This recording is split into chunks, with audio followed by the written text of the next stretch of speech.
नमस्कार. नमस्कार नमस्कार. आज पितृदिन आहे, म्हणजेच फादर डे.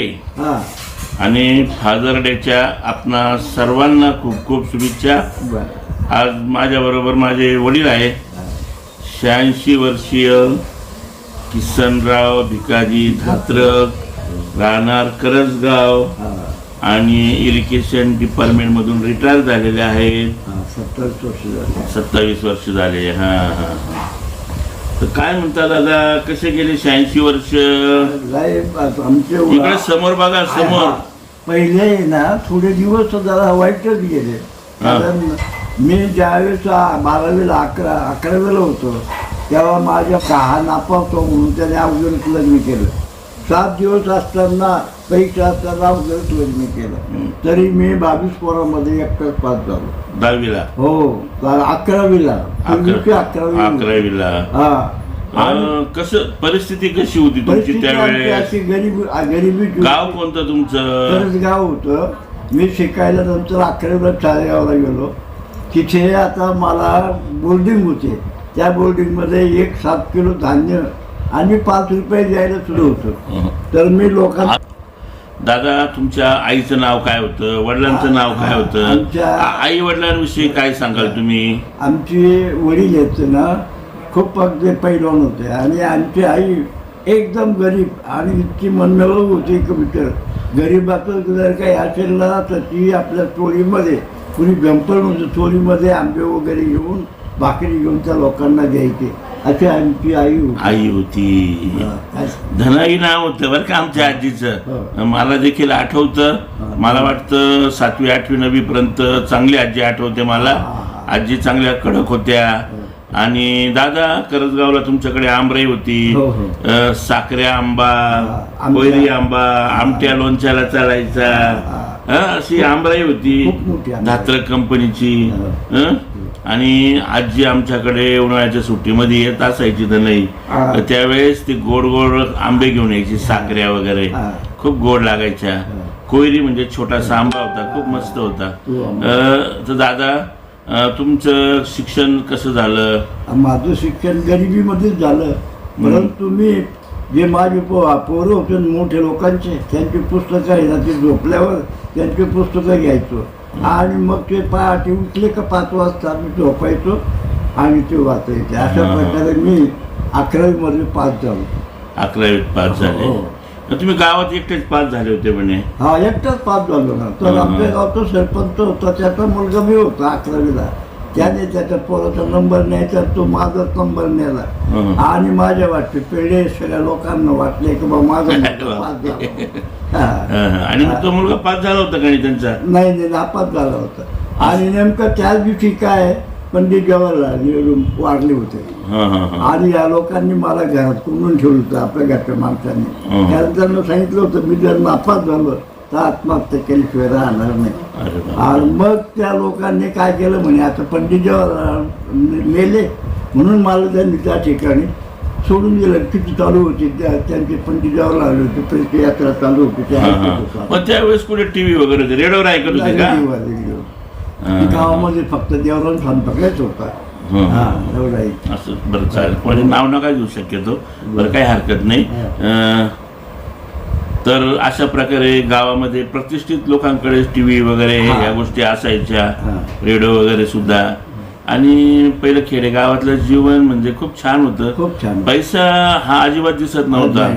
मला चांगलं आठवतं, एक गल्लासभर धान्य घेऊन जायचं किंवा तांब्यात धान्य घेऊन जायचं, पातेल्यात धान्य घेऊन जायचं. त्याच्या बदले मग मीठ पुडी आणायची, जाडं मीठ असायचं, गोड तेल असायचं, ते घेऊन यायचं. आणि गावात गुल्फीवाला आला तर मग काहीतरी छोटंसं धान्य घेऊन जायचं, ते धान्य द्यायचं. कधी कधी करवंद वगैरे विकायला यायचे, धान्यावरच भेटायचं.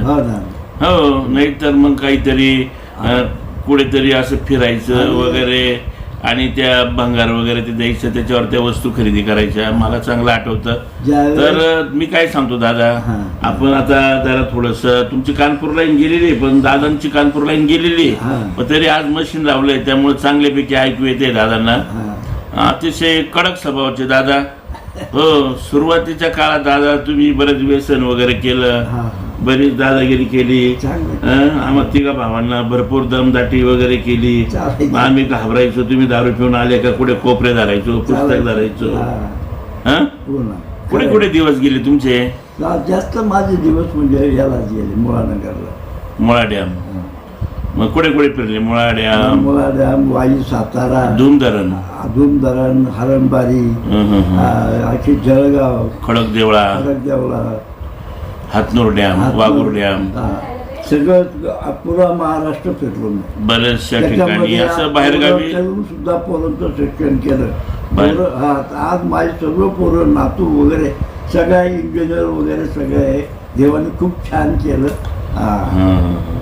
आणि दादांनी सुरुवात केलं दारू प्यायचे. हो. नंतर माळ वगैरे घातली, मग काय वारकरी झाले. आता दरवर्षी पंढरपूरला आतापर्यंत 40 वाऱ्या झाल्या असतील. चारीधाम वगैरे झालं तुमचं. बरं. हो. मुलं किती झालं तुम्हाला? मुलं 3 होते, एक वारला. संजू म्हणून होता, तो एसटी कंडक्टर होता, तो वारला.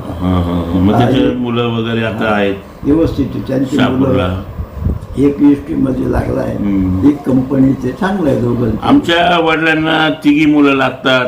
एक मुलगी आहे. सर्वांना जीव लावतात, सर्वांना चांगलंच म्हणतात आणि अतिशय चांगलं असं. आईला खूप जीव लावता आणि आई देखील वडिलांना जीव लावते खूप खूप. अतिशय बिकट अशा परिस्थितीमध्ये एकट्याच्या पगारामध्ये शिक्षण वडिलांनी, लग्न कार्य वगैरे सर्वांचे केले. बहिणीचं असेल, आमचं असेल, थोडीफार शेती वगैरे देखील वाढवली. जी एकत्र कुटुंबात 3 एकर शेती होती, त्यानंतर जवळपास 10-11 एकर शेती झाली. पूर्वी शेती खूप स्वस्त भेटायची. माझ्या लग्नाच्या वेळेची गोष्ट सांगतो मी. दादा सांगा बरं, शेजारचं एक वावर विक्रीला निघालं. शेती होती आणि ती शेती विक्रीला निघाली. 1,30,000 ती शेती दादांनी इकडून तिकडून पैसा गोळा करून घेतली. आणि माझ्या लग्नामध्ये शेवटचं लग्न होतं घरामध्ये, तर वाजून गाजून करायचं होतं, पण मी देखील त्यावेळेस ते कॅन्सल केलं आणि साध्या पद्धतीने माळ वगैरे केली आणि मस्तपैकी ते शेत झालं. थोडंसं पैसा 11,000 रुपये तिकडूनच मिळाले. एवढीच मदत झाली. 1.5 लाख रुपये 5 एकर जमीन भेटली मला. हो. आज कोट्यावधी रुपयाची जमीन झालेली आहे. तर दादा म्हणजे वारकरी, माळकरी. आजही 86 वर्ष वय आहे. अतिशय कडक. दादांचे दोघं साडू खूप छान होते. साडू मस्त एका ठिकाणी यायचे. ते आता दादांची मुलाखत खरं मी घेतो, दादांनी सांगितलं पाहिजे या गोष्टी. पण आता कसं आहे, थोडीशी त्यांची कानपूरला येईन, थोडी स्मरणशक्ती जरा थोडीशी हे झालेली आहे. आजही 86 वर्षामध्ये त्यांना वेळेवर नाश्ता पाहिजे म्हणजे पाहिजे, वेळेवर गोळ्या घेणं वगैरे. मागे बरेच एकदा अटॅक देखील येऊन गेला होता 14-15 वर्षापूर्वी. ब्लॉकेज होते. दादांची एन्जिओग्राफी दर महिन्याला 2-2.5 हजाराच्या गोळ्या औषधं खातात. आणि आजही त्यांचा जो जीवनाचा प्रवास आहे तो छानपैकी चालू आहे. दादा जीवन कसं आहे दादा? एकदम बेस्ट जीवन, म्हणजे एकदम चांगलं आहे. मला मुलं, नात, सुना सगळे जीव लावतात. नाही, माणसाने जीवन कसं जगलं पाहिजे? माणसाने समाधानी, नर्वस राहूच नाही. सगळ्या गोष्टीमध्ये आनंद मानला पाहिजे. शेवटी असं आहे ना, खूप छान वाटतं माणसाला. आनंदात राहायला पाहिजे. जगी असा सर्व सुखी कोण आहे, म्हणा विचारून पाहे. माणसाची हाव ही संपत नाही. माणूस पैशाच्या मागे लागतो आणि खरंच जीवन जगायचं राहून जातं. खरं तर माझ्या दादांनी बघा एवढं सर्व करताना 4 धाम केलं. दरवर्षी पंढरपूर, अक्कलकोट, गाणगापूर वगैरे सर्व करतात. आणि आजही सकाळी पहाटे 5-5:30ला उठतात गावावर असले का, आणि वासुदेव पांगुळ म्हणतात आणि असं बाहेर येणं जातात. आणि ते फुलं वगैरे मस्त लोकांच्या बाहेर जे झाडं लावलेले असतात त्याची फुलं सकाळी सकाळी घेऊन येतात. या वयात 86 मध्ये कुत्रे वगैरे भुकतात भरपूर. बाहेर जायची भीती वाटते, परंतु त्यांच्यावरती कुत्रे देखील भुकत नाही. बरोबर आहे ना दादा? खरं आहे. विचू नाही, काटा नाही, कुत्रा नाही, कोणीच नाही. आणि माणसं सुद्धा पाहतात, काहीच बोलत नाही. त्यांना देवालाच ते फुलं आहे, मग काय. हो, कीर्तन भजन धार्मिक असे माझे दादा आणि खूप छान छान आहे. कधी कधी जोडीची भाजी का दोघं जण आम्ही हरिपाठ घेतो. दररोज संध्याकाळी आई वडिलांचा हरिपाठ चालतो, भजन कीर्तन चालतात. बरं दादा, तुम्हाला मुलं आहेत, सर्व तिघी मुलं तुमची लाडकी आहेत. बरं माझ्याबद्दल एखादा प्रसंग सांगा, कसा हो तुम्ही लहानपणी? लहानपणी आहे ना, मी जर गावाला गेलो तर बाजूला असं वाटायचं का बुवा काय बा दादा कधी मी आल्यानंतर थोडंसं आम्ही टाकलं का त्याला असं वाटायचं आईसारखं मला बिलकुल झोपायचं, अर्धा एक तास झोपायचं. आणि दादांच्या अंगावर असं पाय टाकायचो आणि मग मस्त मस्त झोप काढायचो. थोडासा लाडका होतो. पण दादा मग मी देखील नंतर मोठा झालो, 10वीला नापास झालो होतो. कसे कष्ट वगैरे केले दादा? काय काय केलं, काय काय केलं सांगा बरं. बघा, कष्ट करायला म्हटलं तर ऐका, लाकडं आणले, ऐका गाता मी आता 1 कमवता आहे. कुटुंब मोठं होतं लाकडापासून.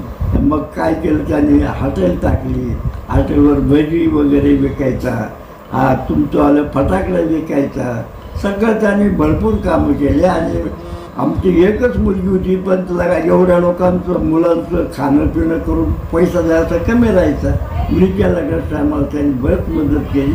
सगळे पोरं पानटपरी लावली होती, सगळे पोरं कष्टाळू होते. त्याच्यामुळे माझं सुद्धा एवढं मला ताण झालं नाही. म्हणून मला आज हे सुखाचे दिवस येऊन मी 86 वर्षामध्ये आज पदार्पण केलं आहे. देवाने आता मला आनंदाने न्यावा हीच याच्याजवळ पण माझी इच्छा आहे. बाकीचे काय नाही. आपल्याला आता दरवर्षी पंढरपूरला जातो, परत पंढरपूरला जायचंय.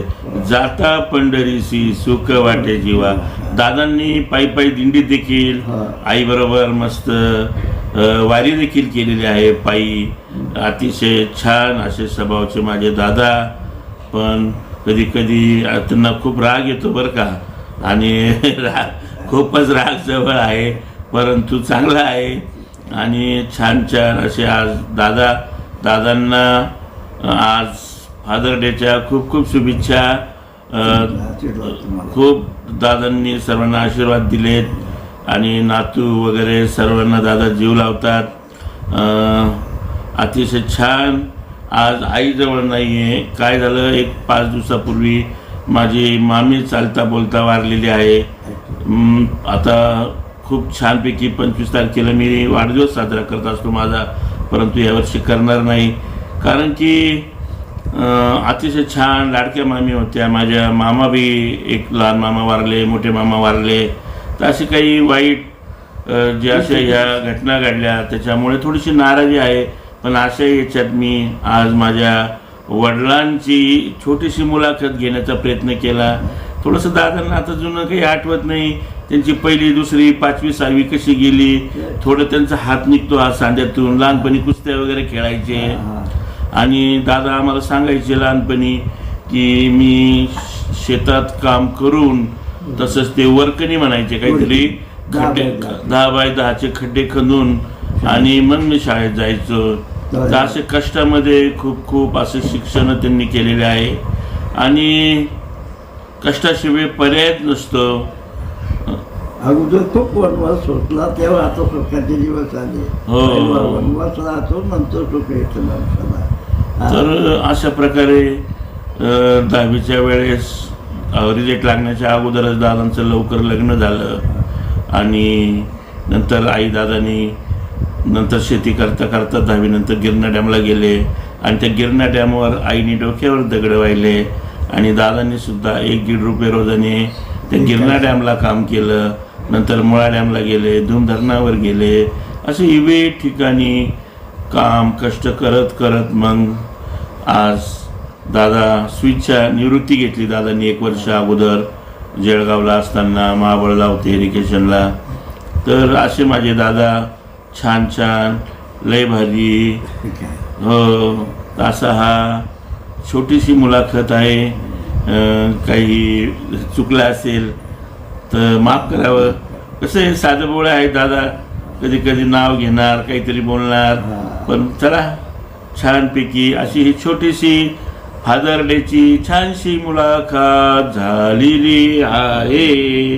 बोला पुंडलिक वरदे हर विठ्ठल श्री ज्ञानदेव तुकाराम पंढरीनाथ महाराज की जय गोपाल कृष्ण भगवान की जय पार्वती ते हर हर महादेव. गुरुदेव दादांनी अनेक वेळेस ज्ञानेश्वरी वाचली, भागवतगीता वाचली, सर्व प्रकारचे ग्रंथ वाचले, पांडव प्रताप वगैरे सर्व दादांचं वाचून झालेलं आहे. आणि छानपैकी अशी ही छानशी मुलाखत. दादा काय म्हणाल तुम्ही? ऐका, तुम्हाला लहानचे मोठे करताना आम्ही खूप कष्ट केले, भयंकर. म्हणजे अक्षरशः आम्ही 11वी पास झाल्यानंतर ऊस तोडायला सुद्धा गेलो. तर आम्हाला ऊस तोडणं कसं आहे, तर आम्ही नवरा बायको एकमेकाच्या गळ्यात पडून त्या पाचोळ्याच्या खोपीमध्ये लढायचो. आणि शेवटी परमेश्वरांनी बघा अशी बुद्धी दिली, तर आम्हाला लगेच आमच्या मोठ्या भावानी गिरणाला आम्हाला नेलं. तिथं रोजंदारीवर काम करून मी इरिगेशन डिपार्टमेंटमध्ये कायमचा झालो. आज मला 30,000 रुपये काय पेन्शन मिळतो. 32 वर्ष सर्व्हिस करून. तुम्ही जगामध्ये आज अनेक ठिकाणी वृद्धाश्रम आहेत, अनेक करोडपती, अनेक जणांनी आपल्या आई वडिलांना वृद्धाश्रमात असं मुलांनी ठेवलेलं आहे. तर तुम्ही काय सांगू इच्छाल? सांगा बोला तुम्ही त्या तरुण पिढीला. आई बाप हे काय सांगा, अक्षरशः देव आहे. देव कुठं पाहायला जावं लागत नाही. देव हे आई बापच असतात. देव हे आई बापच आहे. असं करून तुम्हाला काहीच, त्यांची सेवा करा, तुम्हाला काहीच कमी पडणार नाही. परमेश्वर पाहतो. बघा पुंडलिकाने काय केलं, देवाला बोलवलं, देव आले तिथे त्यांची परीक्षा पाहायला. आणि आता युग 28 झाले तरी ते आधी उभेच आहे.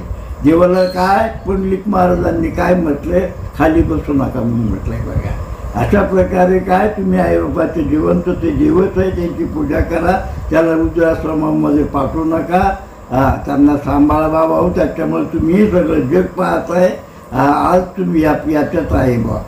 बस बाकी काय. दादांनी छानपैकी सांगितलंय, एक संदेश दिलेला आहे की लहानपणी आपला हात धरून आपल्याला चालायला शिकवणारे आई वडील, पुढे काटे असेल तर कडेवर उचलून घेणारे आपले आई वडील, आणि आपल्या शिक्षणासाठी आपल्यासाठी रात्रंदिवस काम करणारे आपले आई वडील, यांना कधीही विसरू नका. आई वडील हेच परमेश्वर आहेत.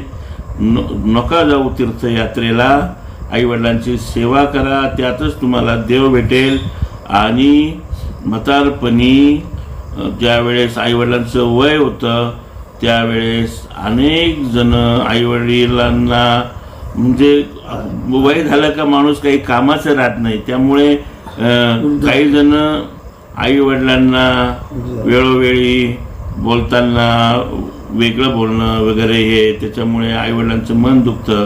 तर अशा वेळी अनेकदा आईवडिलांना अनेकांनी वृद्धाश्रम आपण बघतो मोठ्या प्रमाणात, आता त्याची संख्या वाढू लागलेली आहे. आईवडिलांनी वृद्धाश्रमाच्या जागा घेतलेल्या आहेत. तर असं काही करू नका. शेवटी आपण आलो आहे, काही आणलं नाही आणि बरोबर काही नेणार नाही.